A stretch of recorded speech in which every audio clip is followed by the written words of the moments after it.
Did you know that there might not be many actuarial positions near you? I'm Bria, an associate of the Society of Actuaries and leader of the Actuary Accelerator community. Now, there are really 5 major actuarial job hotspots throughout the US and Canada. Those hotspots are basically within a 3-hour drive of Philadelphia, New York, Chicago, and if you're in Canada, then there's also Toronto and Montreal. So if you're near one of those hotspots, then you probably don't need to worry too much about a lack of job opportunities in the future. But if you're not, then there are some things you really need to know right now on your actuarial journey so that you have the best possible chance of getting an actuarial job later, even though there are not many employers around you. So first things first, let's figure out if there are actuarial employers near you. Here's a map I found of all the actuarial employers in the US and Canada. This really gives a good visual of which states and provinces have lots of employers. In red, you'll see the 5 big hotspots that I mentioned earlier, but you'll also see that there are a lot of smaller bunches of employers in lots of different locations across both countries. For example, there's Kansas City, Los Angeles, Houston, oh, and there's me. And now this is where I want to be since it's getting colder here in Canada. So what's the situation looking like for you? Are there lots of actuarial employers near you? Or are you kind of sitting in an actuarial ghost town where it seems like there aren't any employers around you for hundreds of miles? Let me know down in the comments. If you're someone that is in one of those actuarial ghost towns, as I'm calling them, then all hope isn't lost. Actually, this map is fairly accurate, but I did find some inconsistencies. For example, the map shows that there are no actuarial employers in Montana, but a quick Google search for actuarial jobs in Montana will actually show you and prove to you that there are some job opportunities available. There just aren't hundreds of them like there are in some of the other states. But still, before you decide to quit your actuarial career path, give up on it, and go pursue something else, please know that getting an actuarial job isn't impossible. There's still so much opportunity for you, even if there aren't many actuarial employers near you. Quitting isn't the only option. So there are 3 recommendations I have for you, but before we get into those, in order to really stand out in today's competitive actuarial market, it's really important that you become a top actuarial candidate. That's going to help you stand out amongst all the competition in today's job market. So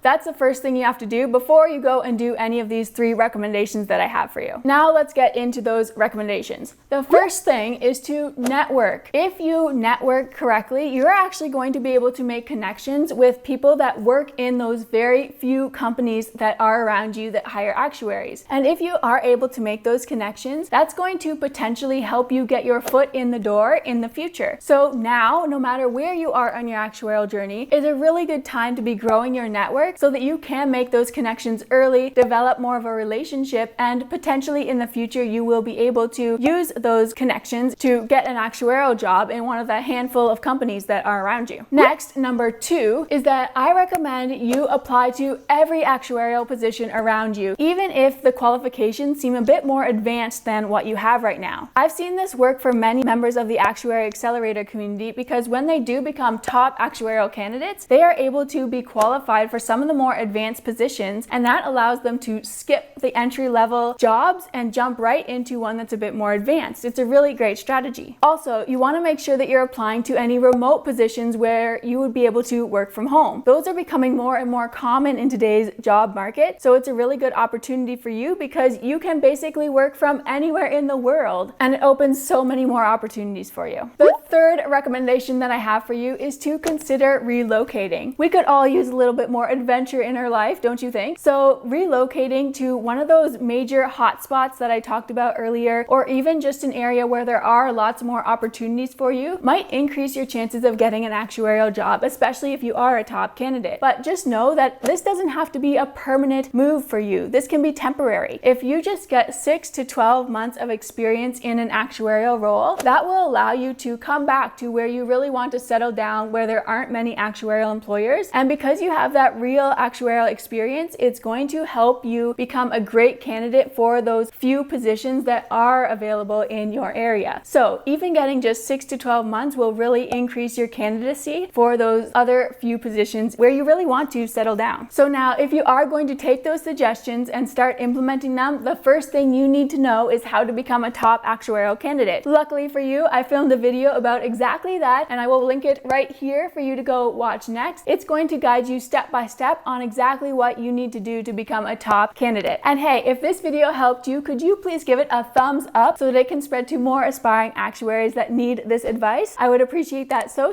much, and I will see you in the next video. Bye for now.